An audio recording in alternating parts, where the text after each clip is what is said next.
Daliście pozór na ta śląskofana, bo dzisiaj jest 15 lipca, Dzień Śląskiej Fany.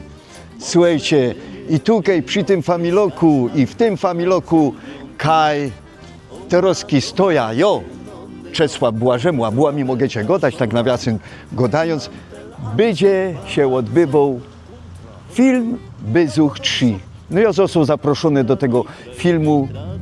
Jak zagrom, nie wiem, to już potem wy ocenicie. A Teroski zaproszę was do Pojszczotka. Obejrzyjcie, w jakiej scenerii będzie się ten film odbywał. A ja całki czas czekam na mojego synka, który przyjedzie ze swoją familią właśnie tutaj do tego naszego rodzinnego familoka.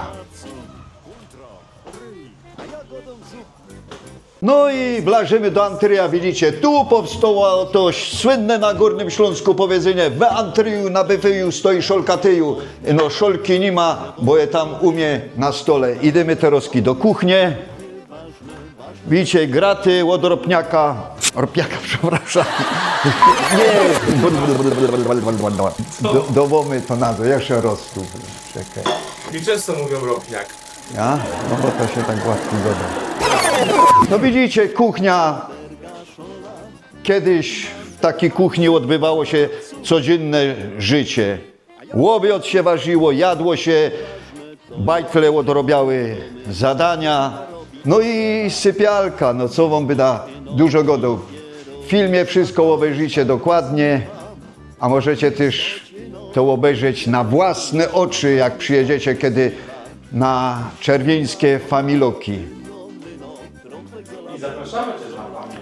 No i przede wszystkim zaproszony do Centrum Informacji Turystycznej i do Izby Tradycji, w której się teraz znajdujemy. A ciekawostek tu jest co niemiara.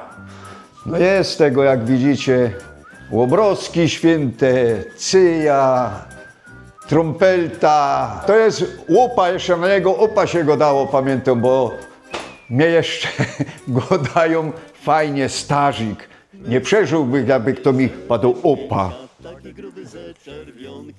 No i zapraszam was wszystkich do śledzenia strony Klubu Filmu Niezależnego, kaj się dowiecie o wszelkich postępujących poczynaniach z okazji właśnie kręcenia filmu Bezuch 3.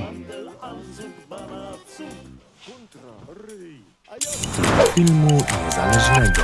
Filmy śląskie i nie tylko. Zasubskrybuj nasz kanał na YouTube i zaobserwuj na Facebooku.